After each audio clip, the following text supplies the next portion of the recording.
Ukraine के साथ जंग को लेकर रूस पर प्रतिबंधों की फहरिस्त बहुत लंबी हो चुकी है, जिसकी जद अब पुतिन की बेटियों तक पहुंच गई है।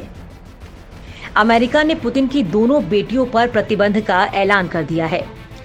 इतना ही नहीं, अमेरिका ने जिन लोगों पर पाबंदियां लगाई हैं, उनमें पुतिन की दोनों बेटियों कतेरिना तिखोनोवा और मारिया वोरोत्सोव के अलावा रूसी विदेश मंत्री सरगेई लावरोव की पत्नी और बेटी भी शामिल है। इसके अलावा रूसी सुरक्षा परिषद के अधिकारी प्रतिबंधित रूसी लोगों की सूची में शामिल है। इनमें पूर्व राष्ट्रपति और प्रधानमंत्री दमित्री मेदवेदेव भी शामिल हैं। रूस के दो बड़े बैंकों स्पर बैंक और अल्फा बैंक पर भी प्रतिबंध लगा दिया गया है।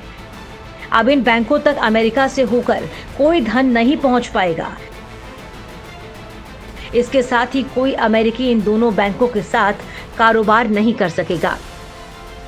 अब आपको बताते हैं कि इस प्रतिबंध का क्या असर होगा।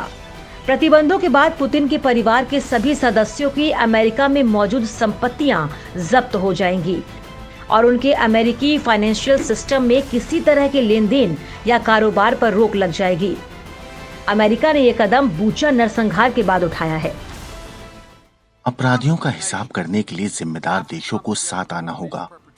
हम अपने सहयोगियों और साझेदारों संग आर्थिक पाबंदियां सख्त करते रहेंगे और रूस को आर्थिक रूप से अलग थलग करते रहेंगे। हमारे फैसलों से रूस की जीडीपी में इस साल ही 2.5 अंकों की गिरावट की आशंका है।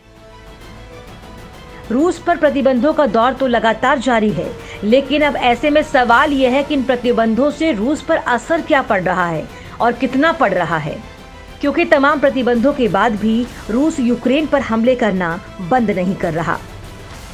ब्यूरो रिपोर्ट, क्राइम तक।